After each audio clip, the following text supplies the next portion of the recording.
রাহে আপনি খরচ করবেন, সেই খরচ করার জন্য আল্লাহ রাব্বুল আলামিন কয়েকটা মূলনীতি দিয়েছেন। কিভাবে কি মন মানসিকতা নিয়ে খরচ করবেন, খরচ করলেই কিন্তু সব হবে না। আতর মাখবেন, যদি চিন্তা করেন যে আতর মাখলাম, মাহফিলে যাব, মসজিদে যাব, লোকেরা টের পাবে যে বেটা আতর একখান মাখছে, খামো খাই আপনার আমও গেল সালাও গেল, কোনো সব হইল না। আর যদি আতর মাখেন এই নিয়ত করে আতর মেখেছি, রাসূল পাক সাল্লাল্লাহু আলাইহি ওয়াসাল্লামের একটা সুন্নাত আমল করলাম, আল্লাহ রাব্বুল আলামিন অসংখ্য নেকি আমল নামায় লিখে দিবেন। নিয়তের উপরে দারমাদার করছে সবকিছু। এখন আপনি যে খরচ করবেন, সেই খরচটা কিভাবে করবেন, কি মন মানসিকতা করলে পরে আল্লাহ খুশি হবেন, সেই কথাটি আল্লাহ পাক কোরআনে কারীমের মধ্যে বলছেন। আমি আপনাদের সামনে সেগুলি বলছি। সুপ্রিয় দর্শক, আসসালামু আলাইকুম রাহমাতুল্লাহ। আজকের আলোচনায় থাকবে এমন এক প্রেরণাময় ওয়াজ যা আমাদের হৃদয়কে নাড়া দেবে, মনকে করবে প্রশান্ত। আলোচনা করছেন প্রখ্যাত আলিমে দ্বীন, ইসলামিক চিন্তাবিদ আল্লামা দিলওয়ার হোসেন সাইদি রাহিমাহুল্লাহ।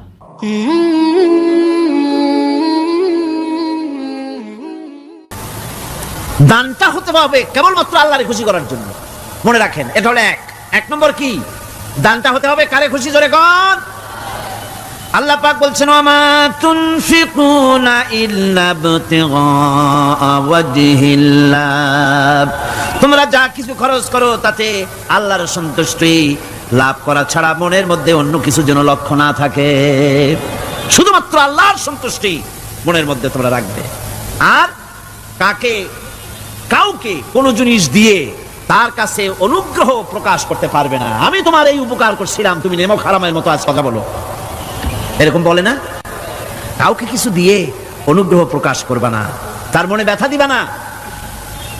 আল্লাযীনা ইউনফিকুনা আমওয়ালাহুম ফি সাবিলিল্লাহি সুম্মা লা ইউতবিউনা মা আনফাকু মান্নান ওয়ালা আযা, যারা আল্লাহর পথে খরচ করে এবং খরচ করার পর নিজের অনুগ্রহ প্রকাশ করে না এবং কাউকেও মনোকষ্ট দেয় না, টাকা দিয়া খোটা দিল না, মনেও কষ্ট দিল না, তাদের জন্য পুরস্কারটা কি শুনুন।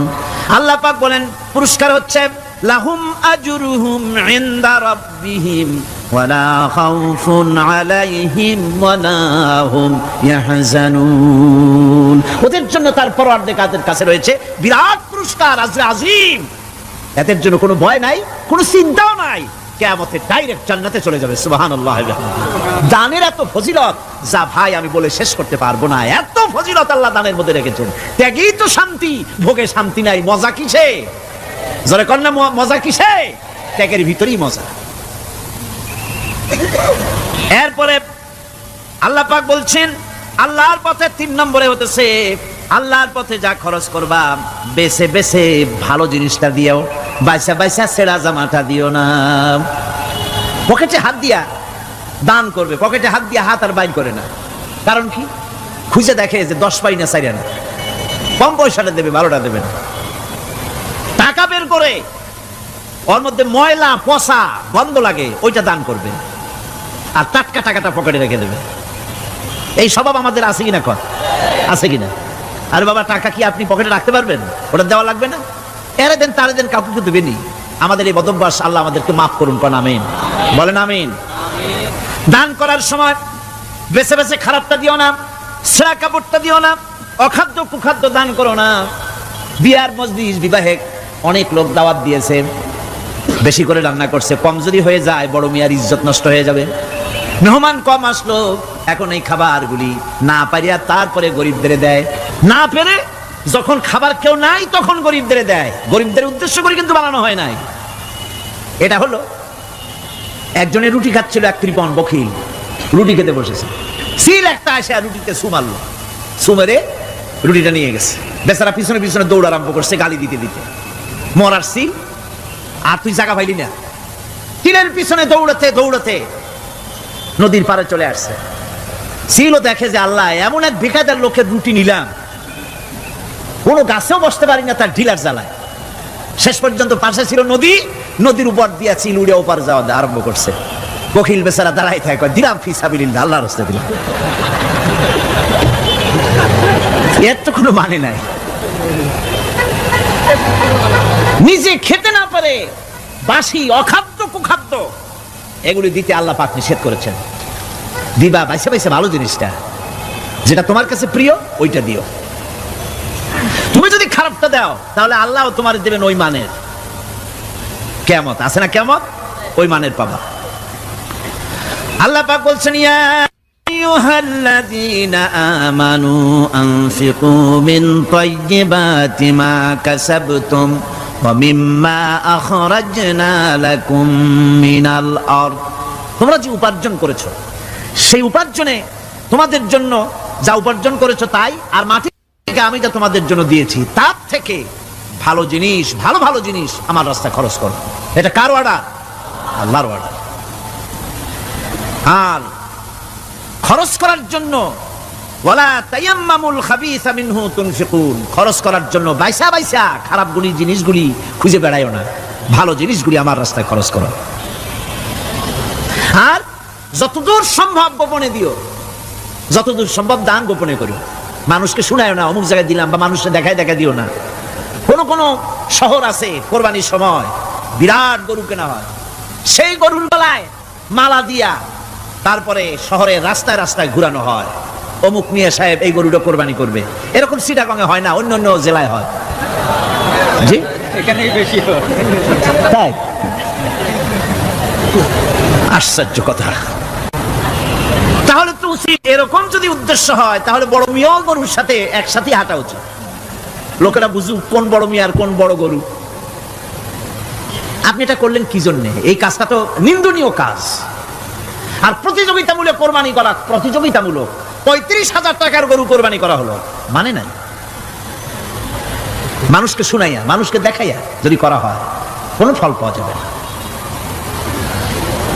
আমার বন্ধুগণ, আল্লাহ রাব্বুল আলামিন বলছেন মানুষকে দেখাবার জন্য দান সদকা করো না। ইন তুবদুস সাদাকাতি ফানি'ম্মা হিয়া ওয়া ইন তুখফুহা ওয়া তু'তুহাল ফুকারা ফাহুয়া খায়রুল লাকুম ওয়া ইউকাফফিরু আনকুম মিন সাইয়্যাতিকুম। প্রকাশ্যভাবে খরচ করলে তা ভালো, আল্লাহ পাক বলছেন প্রকাশ্যভাবে খরচ করলে তা ভালো, কিন্তু গোপনে দান করা সবথেকে উত্তম। তবে প্রকাশ্যে দান করতে গিয়ে যদি এটা এই জন্য হয় যে আমি দিলে পরে আরো একজন উৎসাহিত হয়ে যাবে, সমাজ কল্যাণ পরিষদের এত বড় বিশাল মাহফিল, 16 লক্ষ টাকা খরচ হবে, দিলাম আমি 1 লাখ টাকা, এটা শুনাইয়া বলার পর আমার কথা শুনিয়া আরো যাদের টাকা আছে তারা হয়তো 2 লাখ দেবে, এই চিন্তা করে যদি তারগিবের জন্য, উৎসাহ প্রদানের জন্য, ইন্সপিরেশনের জন্য যদি হয়, এই নিয়ত হলে ক্ষতি নেই। কিন্তু সর্বাবস্থায় দানটা গোপন হয় ভালো।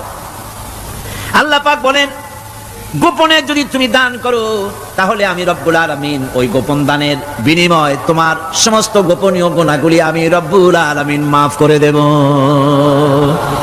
তোমার গোপন গুনাহগুলি মাফ করে দেব।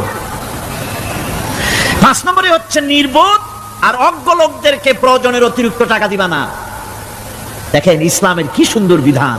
বোকা, নির্বোধ, অজ্ঞ আছে না সমাজে? তুমি মহব্বতে, আল্লাহর মহব্বতে ওর লাগে 500 টাকা দিয়ে দিলা 5,000 টাকা, এ তো সর্বনাশ করে ফেলাবে, সে তো খারাপ জায়গায় তা ব্যয় করবে। এই জন্য অজ্ঞ লোকদেরকে, নির্বোধ লোকদেরকে প্রয়োজনের অতিরিক্ত দিতে আল্লাহ নিষেধ করেছেন। তবে আল্লাহর ইচ্ছা হচ্ছে এই যে যত বড় পাপী হোক আর যত বড় খোদাদ্রোহী হোক না কেন, প্রত্যেকের খাওয়া, পড়া, শিক্ষা, চিকিৎসা গ্যারান্টি দিতে হবে। সুবহানাল্লাহ। কোন এর নাম তো আল্লাহ, এর নাম কি? আল্লাহ পাক, যার ভেতরে কোনো কার্পণ্যতা নাই। আল্লাহরে মানলেও আল্লাহ খাইতে দেন, না মানলেও দেন, সকলকেই দেন সমভাবে। 6 নম্বরে হচ্ছে কারো প্রয়োজন পূরণের জন্য যদি ধার দেওয়া হয়, যদি কাউকে ধার দেন তা আদায় করার জন্য বারবার তাকে টাকা দেওয়া যাবে না। একথা শুনে যারা ঋণগ্রস্ত আছেন তারা আবার এই সুবিধাটা নিয়েন না। সামর্থ্য থাকতে যদি যার কাছ থেকে ধার এনেছেন তাকে যদি কষ্ট দেন, অবশ্যই আল্লাহর কাছে আসামি হতে হবে কিয়ামতের দিন, কোনো সন্দেহ নাই। আর যে ব্যক্তি ধার দিয়েছেন তিনি যদি বুঝতে পারেন যে এই লোকটি আসলেই নিয়ত ভালো কিন্তু দিতে পারতেছে না, তাহলে এমন লোককে বারবার টাকা দিতে আল্লাহ নিষেধ করেছেন। তাকে শরম দিও না, তাকে সময় দাও। وإن كان ذو عسرة فنذرة إلى ميسرة وأن تصدقوا خير لكم إن كنتم تعلمون। ঋণগ্রস্ত ব্যক্তির আর্থিক অবস্থা খারাপ হলে সচ্ছল হওয়া পর্যন্ত তাকে সময় দাও, আর তাকে যদি ক্ষমা করে দিতে পারো সেটা তো অনেক ভালো কথা, আল্লাহ তোমার প্রতি রহম করবেন। যদি ক্ষমার তাকে যদি সে দিতেই পারবে না এমন অবস্থা যদি হয়, তাহলে তাকে তুমি ক্ষমা করে দিও। কিছু সংখ্যক লোক আছে যারা ধার নিয়ে আসলে ফাঁকি দিতে চায়, আছেন এমন সমাজে না? নাই? কিছু লোক আছে ধার নেয়, ভাই দেব 1 মাসের মধ্যে কোনো সন্দেহ নাই, 6 মাস যায় তারপরেও দেয় না, অন্য কাজ করে মিটাই, অন্য কাজ মিটায়, কিন্তু এর টাকা পরিশোধ করে না। এরকম লোকও আছে, তারা আল্লাহর কাছে দায়ী হবে। একবার পত্রিকায় দেখেছিলাম কার বাড়িতে কার্টুন দিয়েছে, বাড়িতে বিরাট সাইনবোর্ড লাগাইছে কুকুর হইতে সাবধান। তার বন্ধু বলছে ভাই তুমি কুকুর কিনলে কবে? কয় যে না কুকুর কিনি নাই, সাইনবোর্ড লাগাইছি পাওনাদারদেরকে ঠেকাবার জন্য, যাতে সহজে বাড়ির মধ্যে না ঢোকে। এই চালাকিটা আর কেউ বুঝুক আর না বুঝুক, আল্লাহ পাক তো খুব ভালো করেই বোঝেন। 7 নম্বরের কথা হলো দান করার ব্যাপারে, যে আপনি দান করতে করতে যা আছে সব ফতুর করে ফেলাবেন, এটা কিন্তু ইসলাম চায় না। আপনার সন্তান সন্ততিকে বঞ্চিত করে, স্ত্রী পুত্রকে বঞ্চিত করে সমানে দান করবেন, ঘরে না খায়া থাকবেন, এই অবস্থা যেন না হয়। খরচ করবেন কি? আল্লাহ পাক বলছেন ওয়ায়াসআলুনাকা মাযা ইউনফিকুনা কুলিল আফওয়া। নবী আপনাকে প্রশ্ন করা হয় কি খরচ করব, আপনি বলুন প্রয়োজনের অতিরিক্ত জিনিস যেটা আছে সেটাই আল্লাহর জন্য খরচ করে দাও। তোমার প্রয়োজন যখন মিটে গেছে, ব্যাংকের মধ্যে অসংখ্য টাকা জমা রাখা খালি গুনতেছে বসে বসে, তা না করে অভাবগ্রস্ত মানুষদের প্রয়োজন মিটাও। খরচ করার ভিতরে আর খরচ না করার ভিতরে ভারসাম্য রক্ষা করতে হবে। ولا تجعل يدك مغلولة إلى عنقك ولا تبسطها كل البسط فتقعد ملوما محسورا। তোমাদের দানের হাত গুটায় একেবারে গলার সাথে বেঁধে রেখো না, আবার এমন বেশি ছেড়েও দিও না, কারণ এর ফলে তোমাকে অনুতপ্ত হওয়া লাগতে পারে, কার্পণ্যতাও না হয়, আর দ্বিতীয় জমের মতো দিয়ে সব ফতুর না হয়ে যাও। দুটোর মধ্যে ব্যালেন্স হতে হবে। আর 8 নম্বরে কথা হচ্ছে যে এই দানের উপযুক্ত কারা। আপনি তো যাকাত দিবেন কাদের, সে কথা আল্লাহ বলে দিয়েছেন, আগে বলা হয়েছে না? কয়টা খাতে দিবেন? মাশাআল্লাহ মনে আছে আপনাদের। আর এমনি সাধারণ দান সাদকা কাদেরকে দিবেন, উপযুক্ত পাত্র কারা, তার একটা লিস্ট আল্লাহ দিচ্ছেন।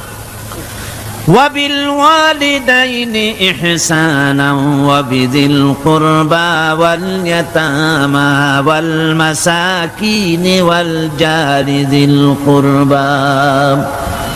নিজের পিতামাতা, নিকট আত্মীয়, ইয়াতীম, মিসকিন এবং আত্মীয় প্রতিবেশী তাদেরকে দিবে। আমি কিন্তু এখন যাকাতের কথা বলছি না, মা বাপকে যাকাত দেওয়া যাবে না। এটা হচ্ছে দান, সহযোগিতা করা, ইহসান করা। এই ইহসান মা বাপকে, প্রতিবেশী আত্মীয় যারা, মিসকিন যারা, এতিম যারা, অনাত্মীয় প্রতিবেশী যারা, চলার সাথী, প্রবাসী এবং নিজের চাকর চাকরানি যা কিছু আছে, এই সকলকেই এই সাহায্য করতে হবে, একথা আল্লাহ বলে দিয়েছেন। এবং আমরা যে আয়াত আলোচনা করতেছি সে আয়াতের ভিতরেও এই ফেরেশতা আল্লাহ পাক বলে দিয়েছেন। আল্লাহর রাস্তায় যারা দান করবে তাদের সম্পর্কে আল্লাহ বলছেন এখন, مثل الذين ينفقون أموالهم في سبيل الله كمثل حبة। আল্লাহর রাস্তায় খরচ করা এর দৃষ্টান্ত হলো একটা দানার মতো, যেই দানাটা থেকে 7টা ডাল বেরিয়ে গেল। ফি কুল্লি সুমবালাতিন মিআতু হাব্বা, একটা দানা থেকে 7টা ডাল বেরোলো, এক একটা ডালে 100 করে দানা হলো, সব মিলাইয়া 700 দানা হয়ে গেল। ওয়াল্লাহু ইউদাইফু লিমান ইয়াশা ওয়াল্লাহু ওয়াসিউন আলিম।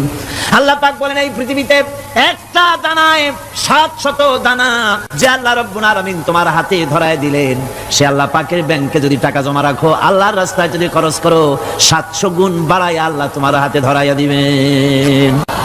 আল্লাহু ইউদাইফু লিমান ইয়াশা, আর আল্লাহ ইচ্ছে করলে এর থেকেও বেশি তোমাকে দান করবেন। সুবহানাল্লাহ কোন জোরে। আর এই দান করতে হবে মরার আগে। কোন সময় দেবেন কোন?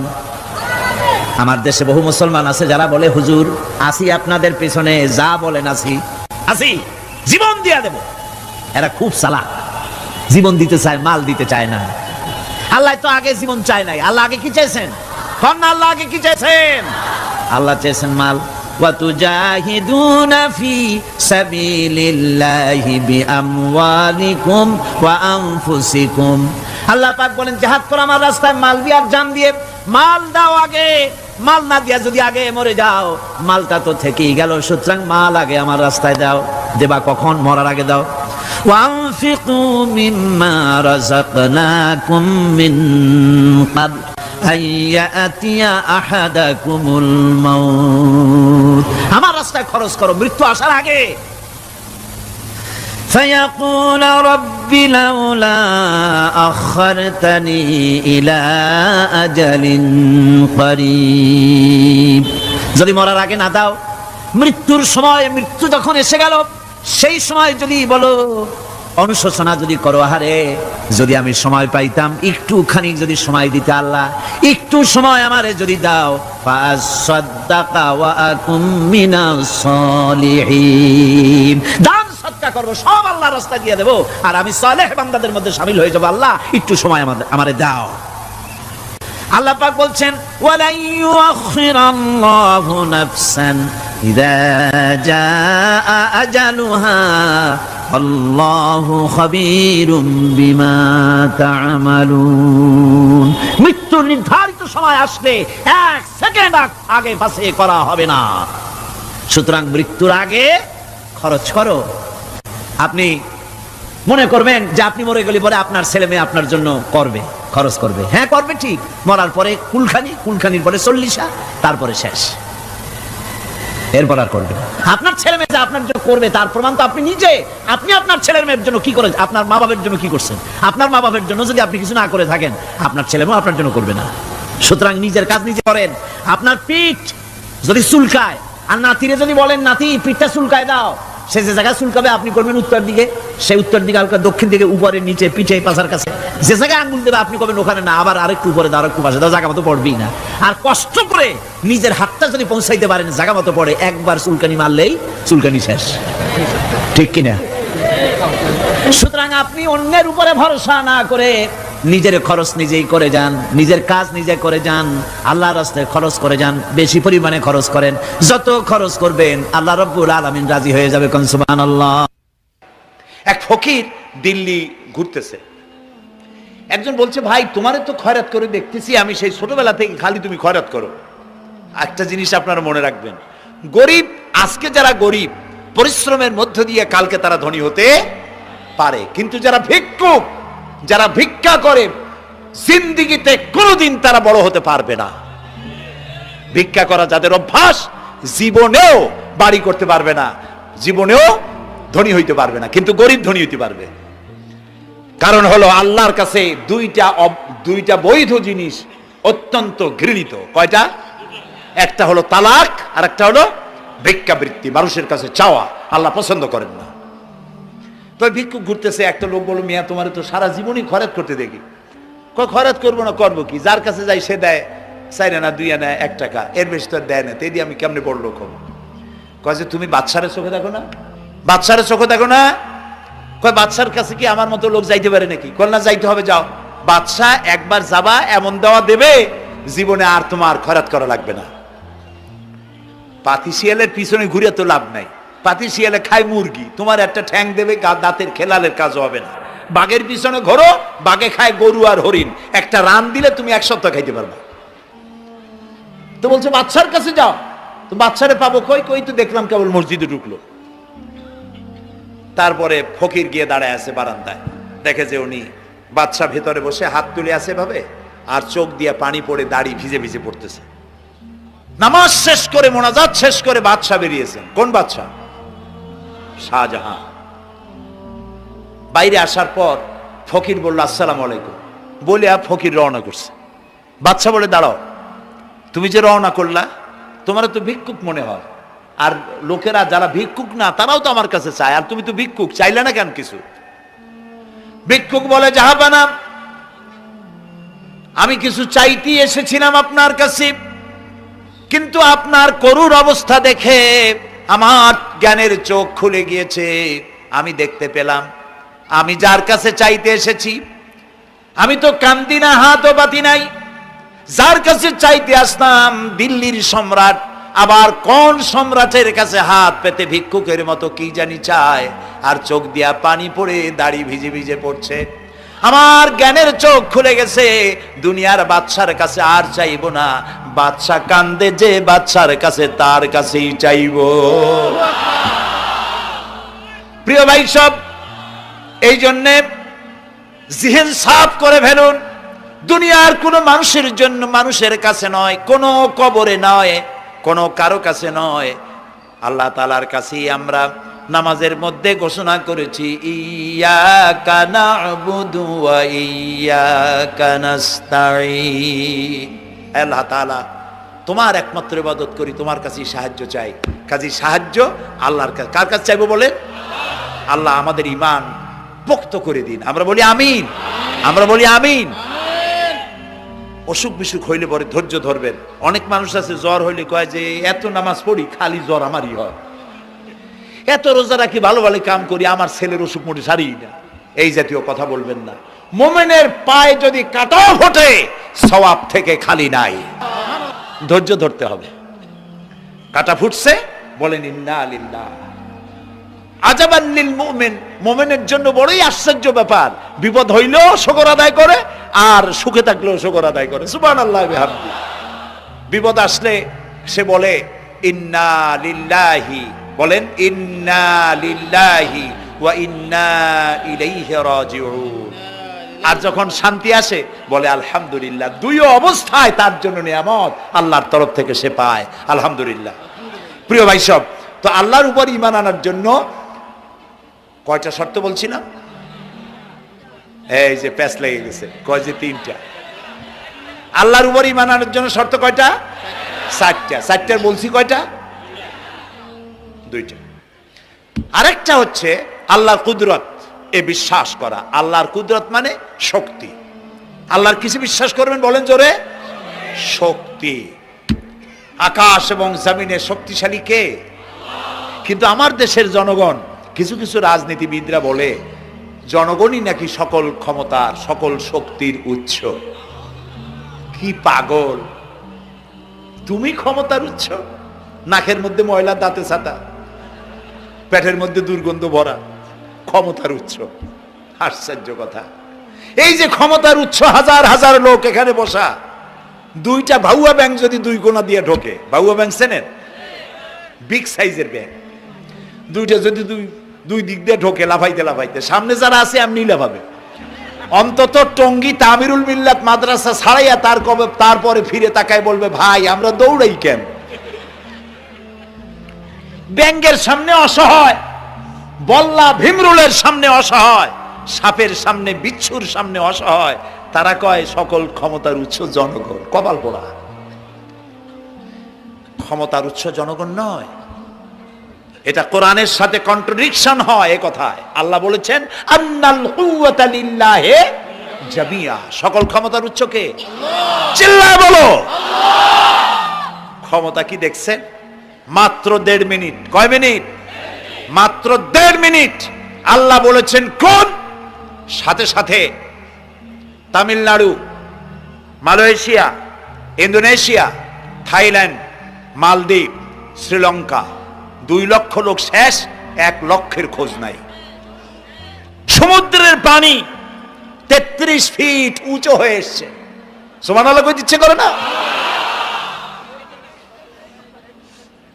বিজ্ঞানীরা বলেছেন ভারত মহাসাগরের তলদেশে ফাটল ধরেছে, ওর কয়েক কিলোমিটার নিচে ভূমিকম্পের উৎপত্তি হয়েছে। ভারত মহাসাগরের পানি 3 হাত না 4 হাত, কত কিলোমিটার আল্লাহই জানে। এই কয়েক কিলোমিটার নিচে যে মাটি, সেই মাটিরও কয়েক কিলোমিটার নিচে ভূমিকম্পের উৎপত্তি। এখান থেকে ভূমির কম্পন হয়েছে। সেই ভূমিকম্পে সমস্ত মহাসাগরের মধ্যে, ভারত মহাসাগরের মধ্যে জলকম্পন শুরু হয়েছে। পানির কম্পন, মাটির কম্পন একসাথে, 4 তলা পরিমাণ উঁচু হয়ে পানি চলে আসছে। বাড়ি গাড়ি সব কিছু খড় কুটার ন্যায় সব উড়িয়ে দিয়েছে। এগুলোরে কপাল পোড়া নাস্তিক যেগুলি, তারা বলে প্রাকৃতিক দুর্যোগ। ওর বাপের মাথা। আচ্ছা, প্রাকৃতিক দুর্যোগ, প্রকৃতি কি? কোন জন্তুর নাম? প্রকৃতি কোন জন্তু জানোয়ারের নাম? প্রকৃতি নিজে চলে না কেউ তাকে চালায়? কে চালায়? কপাল পোড়ারা তা বোঝে না। বিশ্ববিদ্যালয়ের শিক্ষক হয়েছে তো, আল্লাহ দিয়ে আসি কোথায়? তবে সব খারাপ না, ভালো আছে আলহামদুলিল্লাহ। কিছু আছে কপাল পোড়া। বিশেষ করে শান্তিনিকেতনে যারা পড়াশোনা করে আসে, সাহিত্য চর্চা করে, এই সাহিত্য চর্চা করতে করতে এক পর্যায়ে কপাল পুড়ে যায়। আল্লাহরে চিনতে পারে না, সব চেনে আল্লাহরে চেনে না। আল্লাহ এখন চিনাইতেছে ভালো করিয়া। প্রিয় ভাই, সব কওমে আদ, কওমে সামুদ, এগুলিকে আল্লাহ তারা ধ্বংস করেছেন। কিয়ামতের আগে এই যে 7টা আকাশ, এই আকাশ সম্পর্কে অবিশ্বাসীরা তারা বলেছে আকাশ বলতে কিছুই নেই, এটা নাকি অনেক দূরে, তাই নীলা নীলে দেখা যায়। কি কপাল পোড়া চিন্তা করেন, নীলা নীলা দেখা যায়। এই আকাশ মহাশূন্য। এই আকাশগুলিকে, আকাশ কয়টা? কয়টা স্তর? 7টা। এগুলি কাতাইয়ে সিজিল্লিল কুতুব। কোরআনে কারিমে আল্লাহ তাআলা বলেছেন কিতাবের পৃষ্ঠার মতো কিয়ামতের আগে একটার পর একটা ঠাস ঠাস করে পড়বে, ভেঙে চুরে চুরমার হয়ে যাবে। ওয়াইদাল বিহারু ফুজ্জিরাত, আল্লাহ তাআলা বলছেন ইদাস সামাউ ফাতারাত ওয়াইদাল কাওয়াকিবু ইনতাসারাত ওয়াইদাল বিহারু ফুজ্জিরাত। আকাশের তারকাসমূহ বিক্ষিপ্ত হয়ে পড়বে। অসংখ্য তারকারাজি, বিশাল বিশাল তারকা বিক্ষিপ্ত হয়ে পড়বে। চন্দ্র সূর্য একটার সাথে আরেকটা ধাক্কা লেগে চাঁদ আর সূর্য আলো হারিয়ে ফেলবে, একাকার হয়ে যাবে। পাহাড়গুলো উঁচু করে আল্লাহ তাআলা জমিনের উপর আছাড় মারবেন, কালিহিনিল মানফুস, তুলার মতো উড়ে চলে যাবে। সুবহানাল্লাহ বলবা না? কত বড় শক্তি আল্লাহ পাকের। ওয়াইদাল বিহারু ফুজ্জিরাত, সমুদ্র সমূহ বিদীর্ণ হয়ে যাবে। সমুদ্রে যত পানি আছে সমস্ত পানিগুলি নিঃশোষিত হয়ে যাবে মাটির তলায়, এবং সেখানে অগ্নুৎপত্তি হবে। কোরআনে কারিমে আল্লাহ বলে দিয়েছেন গোটা সমুদ্রগুলিতে আগুন জ্বলতে থাকবে। এগুলি কিয়ামতের আলামত। আল্লাহ পাকের অফুরন্ত মেহেরবানি। এই যে কানের কাছ দিয়া গুলিটা চলে গেছে, কানে লাগে নাই। বাড়ির কাছ থেকে কিয়ামত হয়ে গেল, বাংলাদেশে আল্লাহ বাঁচাই দিলেন। সুবহানাল্লাহ বলো, আলহামদুলিল্লাহ বলেন। আমাদের প্রতিবেশী দেশগুলিতে যেভাবে আঘাত লাগছে, ওর 1000 ভাগের 1 ভাগের আঘাত কয়েক সেকেন্ড যদি বাংলাদেশে হতো, আমাদের সব অপরিকল্পিত শহর, রাজুক পারমিশন দিয়েছে 3 তলার, করা হয়েছে 7 তলা। এইভাবে অপরিকল্পিত যত বিল্ডিং আছে এগুলি পচা সিমেন্ট দিয়ে, পচা ইট দিয়ে তৈরি করা হয়েছে। 2-3 সেকেন্ডের ভূমিকম্প যথেষ্ট এই শহর লন্ডভন্ড করে দেওয়ার। অসংখ্য মানুষ মারা যাবে, অসংখ্য বাড়িঘর শেষ হয়ে যাবে। এদেরকে রেস্কিউ করার মতো মডার্ন ইকুইপমেন্টসও গভর্নমেন্টের কাছে নাই। এজন্য আল্লাহর কাছে সেজদা দিয়া গুনার তওবা করতে হবে, আল্লাহ আমাদের মাফ করে দাও, আমার এই গরিব দেশটাকে কিয়ামত পর্যন্ত এই গজব থেকে বাঁচাও। প্রিয় ভাই সব, আল্লাহ তাআলার ক্ষমতার ওয়াজ আমি আজ করতে পারবো না, অনেক লম্বা হয়ে যাবে। কারণ আমাকে 3টা পুঁজির কথা তো কমসে কম বলতেই হবে, অল্প করে হলেও। শুনবেন তো? আল্লাহ তৌফিক দিক, বলেন আমিন। তো আল্লাহ তাআলার ক্ষমতায় বিশ্বাস করা, তার প্রচন্ড ক্ষমতা, যা খুশি তাই বলেন করতে পারেন। মরাকে জিন্দাকে মারতে পারেন, মরুভূমিতে ফুল ফুটাতে পারেন। সুবহানাল্লাহ, যা খুশি তাই করতে পারেন। এই শক্তি সহকারে আল্লাহকে বিশ্বাস করতে হবে। 4র্থ নম্বরে আল্লাহর হুকুম এবং হাকাম, আদেশ নিষেধ। আমি আল্লাহরে বিশ্বাস করি, এই কথার কোনো দাম নাই যদি তার আদেশ না মানি। এই কথার কোনো দাম নাই যদি তার নিষেধকে আমি আমার জীবনে প্রত্যাহার না করে চলতে পারি। মুসলমান বলে দাবি করার কোনো মূল্য নেই। একদিকে নামাজ পড়ি, আর একদিকে ওজনে কম দেয়, খাদ্যে ভেজাল দেয়, বেপরদা করি, মিথ্যা কথা বলা হয়, ওজনে কম দেয়, খাদ্যে ভেজাল দেয়, জমিনের আইল ঠালে আমানতের খেয়ানত করে, আল্লাহর হুকুম মানা হলো না, রসুলের আদেশ মানা হলো না। আল্লাহর উপর ঈমান আনার জন্য চতুর্থ শর্ত হচ্ছে আল্লাহ যা বলেছেন মাথা নত করে মেনে নিতে হবে, বলতে হবে সামি'না ওয়া আতা'না। বলেন সামি'না ওয়া আতা'না, শুনলাম আর মেনে নিলাম। বলেন তো জোরে, শুনলাম আর মেনে নিলাম। সুবহানাল্লাহ বলেন। মুমিনেরা এই প্রশ্নই করবে না মদ হারাম কেন, মুমিনেরা এই প্রশ্নই করবে না জুয়া হারাম কেন। একটাই জবাব, মদ হারাম কেন? আল্লাহ হারাম করেছেন তাই হারাম। জিনা হারাম কেন? আমার আল্লাহ হারাম করেছেন তাই হারাম। জুয়া হারাম কেন? আমার আল্লাহ হারাম করেছেন তাই হারাম। কোনো যুক্তি নাই। যুক্তির আল্লাহর নিষিদ্ধ জিনিসে যুক্তি তালাশ করে কেবলমাত্র শয়তান। আল্লাহর আদেশ নিষেধের যুক্তি তালাশ করে কে? শয়তান। মুমিনের কাজ হলো সামি'না, বলেন, ওয়া আতা'না, শুনলাম আর মানলাম, বাস, শেষ কথা, খালাস। এই গেল চারটি শর্ত পুরো হয়ে গেল। এই চারটি শর্ত যদি পূরণ করতে পারি তাহলে আল্লাহরে বিশ্বাস করছি এটা প্রমাণিত হবে, এটা জাস্টিফাই হবে, এটা সত্যতা প্রমাণ হবে যদি আল্লাহর হুকুম মতো। এক নম্বরে হলো, আমি আবার কথাটা প্যাকেট করে দিই যাতে করে আপনারা বাড়ি নিয়ে যাইতে পারেন। আল্লাহর উপরে ঈমান এনেছি, এই কথাটাকে কমপ্লিট করার জন্য শর্ত কয়টা? চারটা। এক নম্বরে আল্লাহর অস্তিত্বে বিশ্বাস, বলেন আল্লাহর অস্তিত্বে বিশ্বাস। দুই নম্বরে আল্লাহর গুণাবলীতে বিশ্বাস। তিন নম্বরে আল্লাহর ক্ষমতায় বিশ্বাস। চার নম্বরে আল্লাহর আদেশ এবং নিষেধে বিশ্বাস, মান্য করে চলা। আল্লাহ যেন এই তৌফিক আমাদের দেয়, বলেন আমিন।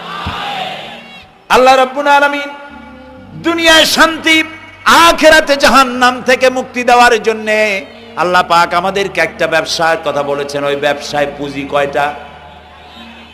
বলেন। তিনটা পুঁজি। বলছি কয়টা?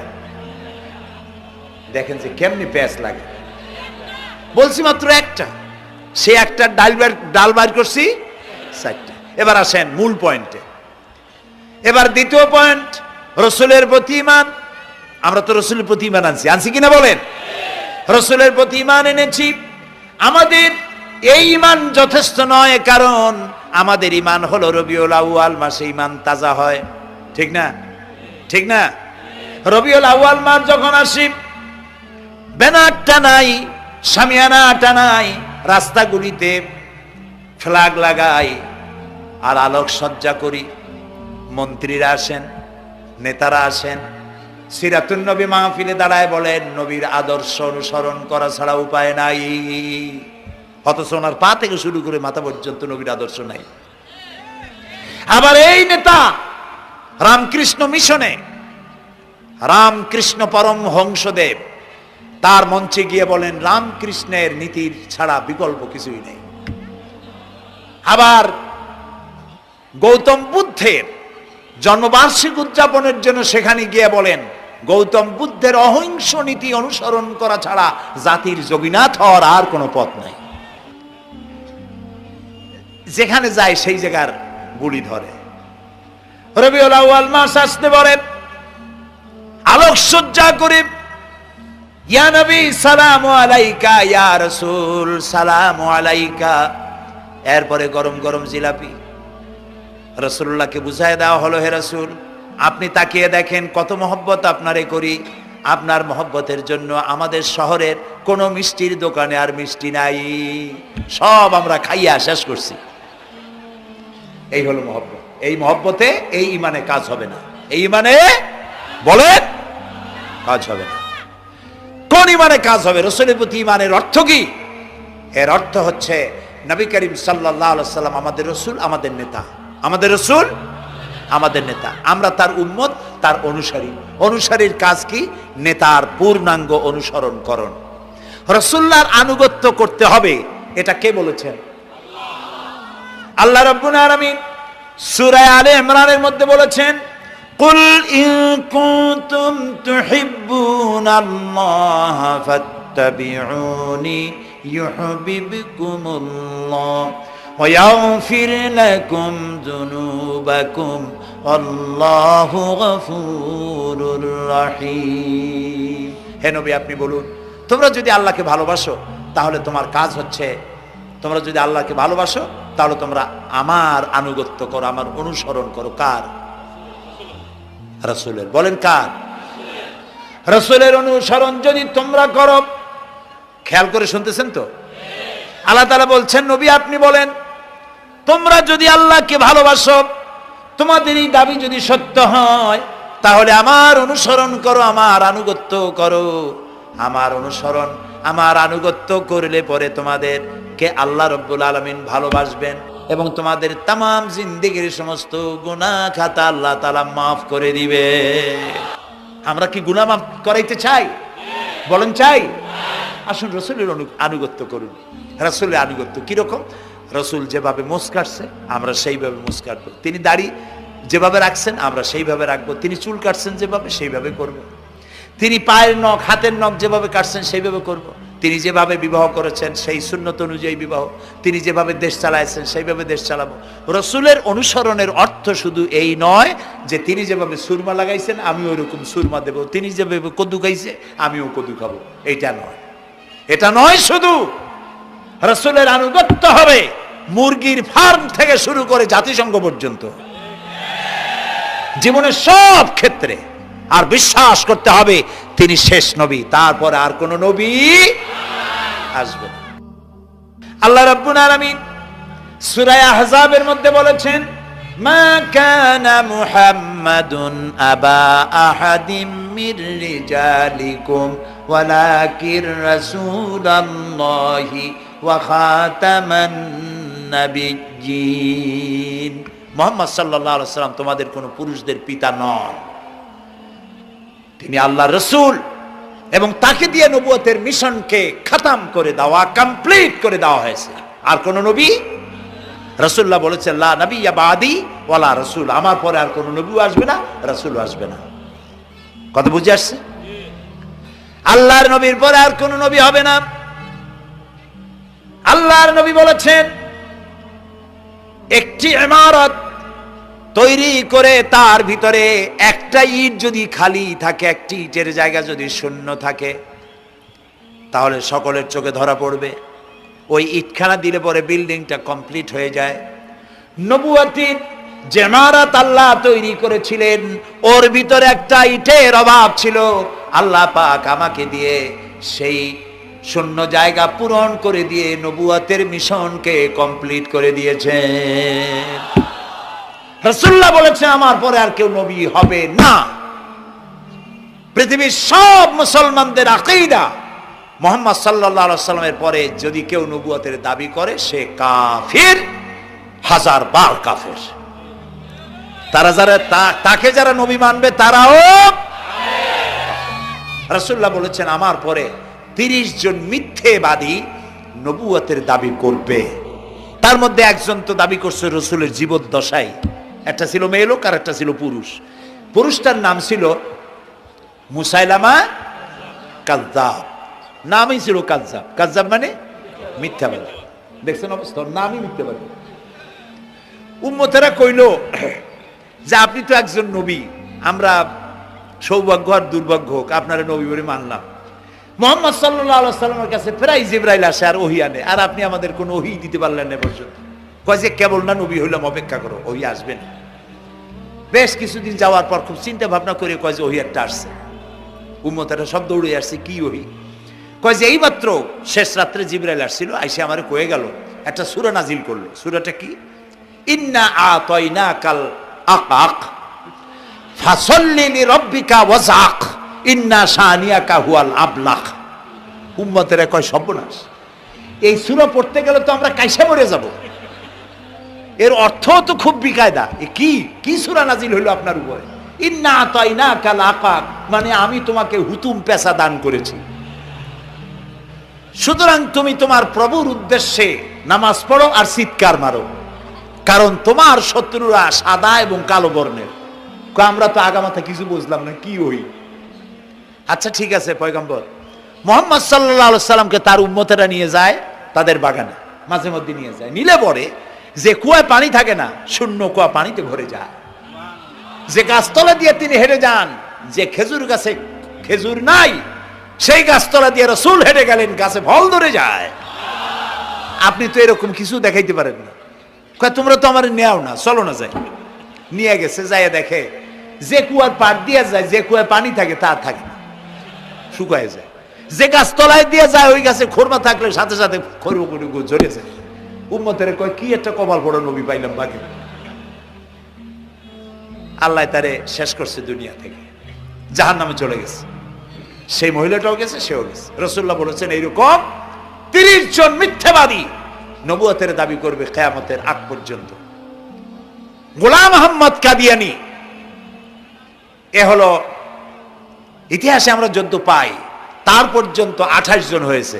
মুহাম্মদ সাল্লাল্লাহু আলাইহি সাল্লামের ইন্তেকালের পর ওকে নিয়ে হয়েছে 28 জন। কয়জন হইল? বাকি আছে কয়জন? তাই বলে কিয়ামত যে এই 2 জন হইলি আগামী বছর বা 5-6 বছরের মধ্যে কিয়ামত হবে ওইটা চিন্তা করেন না। এই পৃথিবীতে একটা লোক আল্লাহ শব্দ উচ্চারণ করার যদি থাকে, কিয়ামত সে পর্যন্ত হবে না।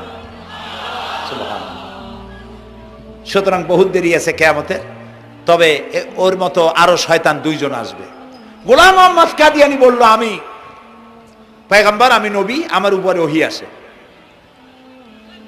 তো তার সঙ্গে ওই যুগের বড় আলেম মাওলানা আতাউল্লাহ শাহ বুখারী রহমতুল্লাহ আলাইহি, তিনি বললেন, আচ্ছা তুমি যে নবুয়তের দাবি করো, এই শক্তি তুমি পাও কই? কয় যে আমার শক্তি তো কোরআন, কোরআনের মধ্যেই আছে আমার কথা। কোথায়? কয় সূরা সফের মধ্যে আছে, ইয়াতি মিন বাদি ইসমুহু আহমদ। ঈসা আলাইহিস সালাম আমার ব্যাপারে ফোরকাস্ট করেছেন, ভবিষ্যৎবাণী দিয়েছেন যে আমার পরে একজন আসবে, তার নাম হবে আহমদ। আমি তো সেই আহমদ। মাওলানা বুখারী বলছেন, বেকুব, ঈসা আলাইহিস সালাম যার কথা বলেছেন তার নাম, ঈসা আলাইহিস সালাম যার কথা বলেছেন তার নাম হলো ফকাত আহমদ, আর তোমার নাম হলো গোলাম আহমদ। তাহলে এতে করে বোঝা যায় ঈসা আলাইহিস সালাম যার কথা বলেছেন তুমি সেই আহমদের গোলাম। তো তুমি নবুয়তের দাবি করো কেন? গোলাম আহমদ কয় যে হুজুর, আমার নামের আগে গোলাম বৈশা একটু সমস্যা হয়েছে, ঠিক, তো গোলামটারে যদি বাদ দেই তাহলে তার আপনি আপত্তি করতে পারেন না, আমি আহমদ থাকি আর আপনি আমার উম্মত হয়ে যান। আমি আমার কথা ঈসা আলাইহিস সালাম বলেছেন। মাওলানা বুখারী বলছেন, দেখো তোমার ফতোয়া অনুযায়ী তুমি বলছো নামের প্রথম অংশ বাদ দিয়া শেষের অংশ নিয়ে তোমার উপর ঈমান আনতে, তাহলে আমার নাম আতা আল্লাহ। তোমার ফতোয়া অনুযায়ী আমার নামের প্রথম অংশ বাদ দিলাম, আতা গেছে, থাকছে আল্লাহ। আর আল্লাহ হয়ে বলছি তোর মতো গাধারে আমি নবুয়ত দেই নেই। এরপর এই শয়তানের মউত হলো কোথায়? বলেন কোথায়? পায়খানার ভিতরে। এই কাদিয়ানীরা, গোলাম আহমদ কাদিয়ানী কাফের, ওরে যারা নবী বলে মানে তারাও কাফের। প্রিয় ভাই সব, পৃথিবীর 48টি মুসলিম দেশ কাদিয়ানীদেরকে নন মুসলিম মাইনরিটি হিসেবে ঘোষণা দিয়েছে রাষ্ট্রীয়ভাবে। সৌদি গভর্নমেন্ট আইন পাশ করেছে, কিয়ামত পর্যন্ত কাদিয়ানীরা মক্কা মদিনায় প্রবেশ করতে পারবে না। কাজী তাদের ব্যাপারে উচ্চবাচ্য কথা বলতে গিয়ে ব্যারিস্টার হন, আইনজীবী হন, যেই হন, খতমে নবুয়তের আন্দোলন যারা করে তাদের ব্যাপারে কথা বলতে গিয়ে মুখ সামনে কথা বলবেন। এদেশের মানুষ শহীদ হয়ে যাবে, কাদিয়ানীদেরকে বরদাস্ত করবে না। আমাদের দেশে হিন্দু, থামুন, আমাদের দেশে হিন্দু, খ্রিস্টান, বৌদ্ধ আমাদের দেশের নাগরিক অধিকার ভোগ করে না? আমাদের সমান নাগরিক অধিকার তারা ভোগ করে। কাদিয়ানীরাও হিন্দু খ্রিস্টানদের মতো নন মুসলিম মাইনরিটি হিসেবে এদেশে বসবাস করে নাগরিক সুবিধা ভোগ করবেন, কোনো অসুবিধা নাই। কিন্তু আপনি মুসলমান বলে দাবি করবেন না, শেষ নবী মানবেন না, আমরা এই ব্যাপারে কিয়ামত পর্যন্ত আপোষ করব না। কেবলমাত্র মূর্খ দালাল, হারামখোর, তারাই কাদিয়ানীদের পক্ষ অবলম্বন করতে পারে, ইমানদারেরা পারে না।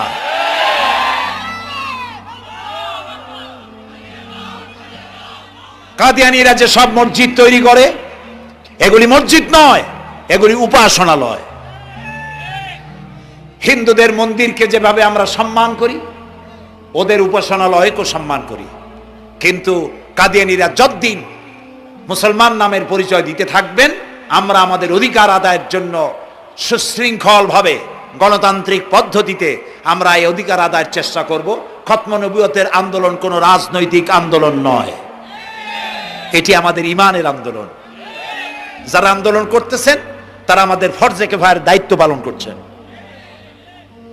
প্রিয় ভাই সব, রাসূলের প্রতি ঈমান আনতে হলে এরকম ঈমান আনতে হবে, তারপরে আর কোন নবী আসবে না। তারপরে কথা হলো তাকে অনুসরণ করতে হবে পায়ের নখকাটা থেকে শুরু করে মাথার চুল পর্যন্ত, জীবনের সব ক্ষেত্রে রাসূলের অনুসরণ করতে হবে।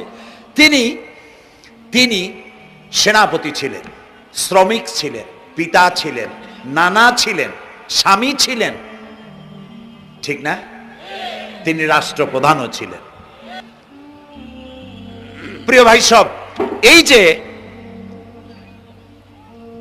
আল্লাহ রাব্বুল আলামিন মুসলমানদেরকে পৃথিবীর মধ্যে সবথেকে বেশি শান্তি প্রিয় করেছেন, কোন আলহামদুলিল্লাহ। তোমরা আমার মক্কা যাইয়া দেখো, মক্কা মদিনায় যাইয়া দেখো, আমাদের কও সন্ত্রাসী। মক্কা মদিনায় লক্ষ লক্ষ মানুষ এই যে সব চলে গেছে, এখন কোথায় গেছে? সারা পৃথিবী থেকে মানুষেরা এখন ছুটছে, পৌঁছে গেছে, আর পথে আছে, প্লেনে আছে, নদীতে আছে, গাড়িতে আছে।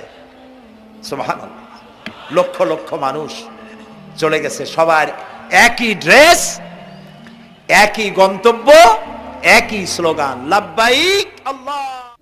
প্রিয় দর্শকবৃন্দ, আজকের আলোচনাটি এখানেই শেষ করলাম।